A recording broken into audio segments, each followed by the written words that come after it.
Hi, everyone. I'm Lauren Albandia, and I'm the coordinator for ISAR 2022.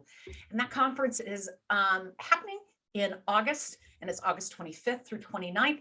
It's going to be held in Westminster, Colorado at the Westin Hotel. Now, that's right between Boulder and Denver. So there'll be lots to do. The weather's going to be lovely. We're going to have over 100 speakers. And so for more information and all the information you need on the conference, make sure you go to isar2022.org. And today, I'm with my colleague and friend, Nadiya Shah. Thank you, Nadiya, for taking the time to be with me today. Well, Laura, I would take the time to talk to you absolutely anytime. So it's all good. I adore you. We definitely have a mutual love and respect for one another for sure. And having worked together on conferences back, particularly UAC 2018, which was a big deal. And so that was just a fabulous time.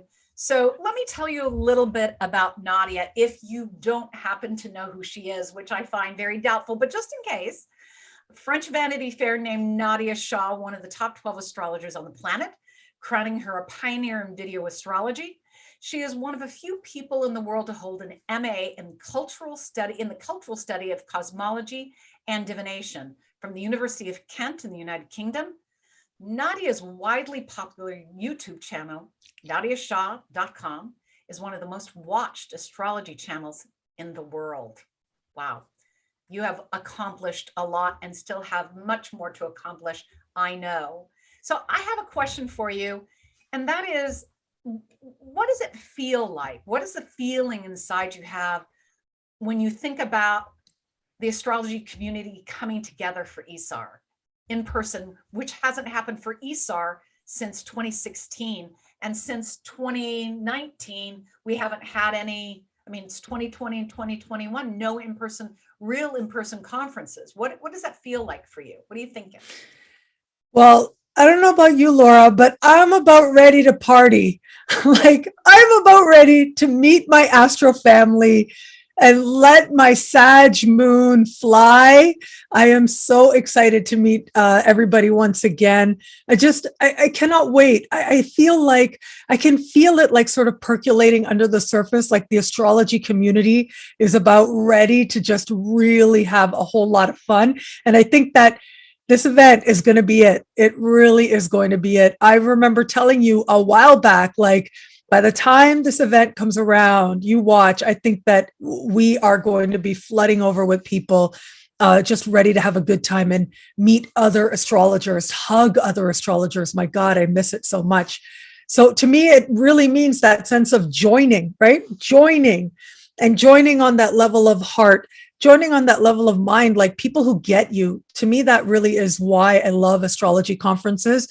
It's like one of the few places in the world where I don't feel like an alien, right? I don't feel like I'm like assessing whether or not I'm safe to reveal that I'm an astrologer. No, you just speak the language, right? You tell people, oh yeah, Pluto's doing this in my chart, and they know it. You don't have to explain anything else. That's the level of love and understanding that you find.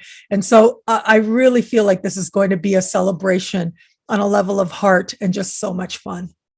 It is, that is the tagline that we all came up with, ISAR 2022, Joining Hearts and Minds. And so the joy of that time of people coming together, as Nadiya said, as you've said, sharing ideas, connecting, just that the beauty of being able to gaze into someone's eyes while you're in the same space. Absolutely. We've made do with the virtual reality, I think, as best we could. And we did fabulously on just overall as a community, right? But I think it's clearly time, and we are just going to make it happen. So on Friday, the 26th of the conference, you're doing a lecture called Moments of Change, Astrology to Illuminate Times of Personal Transformation. And this is on, we don't necessarily have tracks for ISAR. We have topic areas and topic descriptions so that a lecture can cross multiple topics. So the main topic for this, of course, is philosophical and spiritual. And tell me why you chose that topic and what does it mean? Well, for me personally, and I know, look, astrologers, we really are a very broad umbrella. We all come under a broad umbrella, and different things bring people to astrology. For me, astrology has been a spiritual practice. It's a way for me to um, be in touch with my own spiritual energy and to honor my ancestors. So I love that my talks are within that spiritual paradigm and that stream of topics. For me, one of the most powerful ways to understand astrology or to really reach people with astrology is when you're able to illuminate a challenging time that they're going through. And so I know for me, I remember there was a period of time in my practice years ago where I just felt like every client who was coming to me was coming because they were going through a really tough Pluto transit. I had this knack of attracting clients who were going through some pretty difficult Pluto conjunctions. And I really realized how much the astrologer being able to speak symbolically the experience of a person, maybe you're meeting them for the first time, but to be able to tap into that level of validation for them is such a powerful thing. And it's a spiritual experience for them very often. And so I feel like with this class of illuminating, or this talk rather, of illuminating times of personal change, is when astrology really shines. It's when people feel the astrological moment, the moment of astrology, that much more powerfully, whether you are the astrologer or you are the client. And so in this particular talk, we're going to be looking at these hard transits and what they say. Like, for example, Pluto, of course, is a confrontation with your own shadow. It's that sense of really needing to delve very deep within you, having something to mourn and getting in touch with that and knowing that you can provide yourself the safety to do that. And we connect that to different mythologies, for example. Uranus is a chance to really become aware of where it is that you've bought into becoming whom it is that you are told to be versus whom it is that you are created to be, and finding and understanding that contrast and choosing the path of whom it is that you've been created to be. And of course, Neptune isn't always very clear, but Neptune ultimately is about touching the divine. It's about baptism. And how is your baptism going? Like, how is it that you are understanding your merging with the divine and experiencing yourself in your most essential nature and so much more? So in that particular talk, we're going to be looking at mythologies, yes, but also how you can understand when you're going through those transits, how you can guide other people when they're going through those transits, which is when, to me, astrology really touches to the spiritual core that is at the heart of it. Excellent. Excellent. Something for you all to think about putting on your wish list for seeing at the conference. Your second lecture is happening on Saturday, the 27th. And it is on the relationship topic track.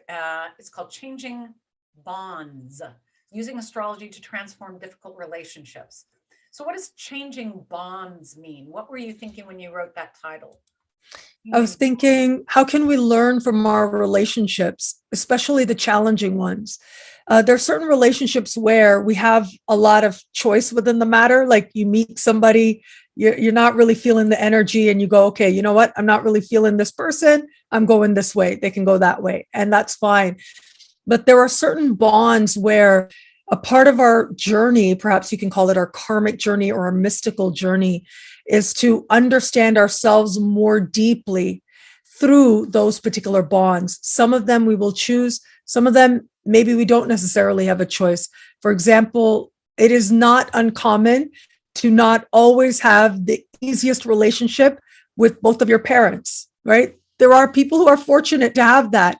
Right. And yet a part of how we grow and learn spiritually is by understanding and being a part of the evolution of those particular bonds, these very powerful soul contracts that are there. And so we're going to be exploring this idea of soul contracts, but really it is about you taking ownership for your own evolution, your own spiritual learning, and keeping that at the forefront as part of how it is that you are going to grow. And that ultimately helps the bond to change as well. In fact, when you change, all of your relationships must change as well. Like, it's not that other people need to change, it's that as you change, you understand those alliances differently. And so trying to understand some of the synastry that may be playing out, or maybe some transits to your own chart, to help you to understand maybe the best way to approach a given situation, helps you that much more to at least approach particular alliances much more consciously and to grow from there. Now, I know we are going to focus, of course, on these types of bonds that, feel like they're very deep and powerful, like we may have with our parents or otherwise. But I'll tell you an interesting story. And it's so interesting, Laura. Just before I sat down here, I was thinking about this particular spiritual lesson that I went through many years ago. So many years ago, when I was in graduate school, I had to go to England and I lived in the dorms. So at the time that I was living in the student dorms, everybody else was basically like 10 years younger than me. And so I was a very rebellious teen. I sort of went my own way. And then I found my way back to my Sag moon and I started getting serious about my studies. I ended up going to graduate school in England. Okay, so I get there and everybody in my flat, right? There's like 6 rooms in a flat. Everybody is a pothead. I walk in and there's the smell of marijuana. And it's not my thing. And that's okay. If somebody else wants to do it, that's their thing. I didn't really realize that in the moment. I was like, oh my God, what am I going to do? Everybody here is smoking weed. Everybody here is partying. Oh my God. I was on a totally different vibe. But I remember having the realization that it is no one else's job to change for me. It is up to me to decide to adapt to this or not. I'm here to do something specific. And astrology really helped because in my relocated chart, Neptune was conjunct the IC. I mean, what did I expect was going to happen when I went to England? Of course. But the amazing thing is that as I decided to adapt, and it wasn't about joining them or doing anything I didn't want to do, it's incredible how much freedom that gave me. How much that allowed my relationships with my different flatmates to evolve and to become something else, a part of my learning. And so that's just one example. And of course, we have much more powerful soul contract examples with these powerful people who will be in our lives throughout our lives. And yet we can approach it. We can choose how we're going to approach a given situation and transform the situation as a result. So my hope is to tap into the astrology to help people to understand how to do that so that ultimately you end up empowering yourself. That's the deal. That's exactly what I heard you describing, which is my life philosophy, that it isn't somebody else's job to be some particular way that makes me more comfortable, makes me more happy, or makes me more secure, makes me more whatever. It's not anybody's job but mine, and how I orient myself and how I relate to others, and whether I create grace in my space for other people to be who they are. All of that. It sounds lovely. It's perfect. Terrific. And I encourage you all to go see Nadiya. You're so wonderful. Oh, and I love how you just said that. You said grace. Like what I heard was, my grace is my responsibility. Absolutely. Yeah. And it's so liberating and so empowering. Like we're tapping into all of the outer planets there when we say that phrase, right? My grace is my responsibility. And it's incredible how just taking that responsibility, it transforms all of your relationships. I mean, it is so profound to see how my own, like, for example, with my parents, I have Pluto in the 4th house. Okay. So that's all I need to say to my fellow astrologers out there. And it is incredible to see how my relationship with my family has evolved and become more loving and just so much more as a result of taking responsibility for my own grace. And whatever part astrology can play in that's really when astrology is a tool of not just empowerment, but really power. Peace is power. You being at peace with yourself is probably one of the most powerful states of being that we're ever going to be in. And if astrology can help you with that, even to glimpse it, align with it a little bit, then it is a tool that is that much more valuable. I would say, so motive be, right? That's just the power of that moment, right? And I thank you so much just for your beauty of who you are, your voice, your presence. It's amazing. So, thank you. Well, I think you're amazing, Laura. I think you're amazing. We laughed a lot together. We've had a lot of fun together. And look, you're just a leader in the astrology world, and you have been for so long, and just all the wonderful, positive things you put out into the astrology world. So, you know that I admire you and I respect you. So it's totally mutual.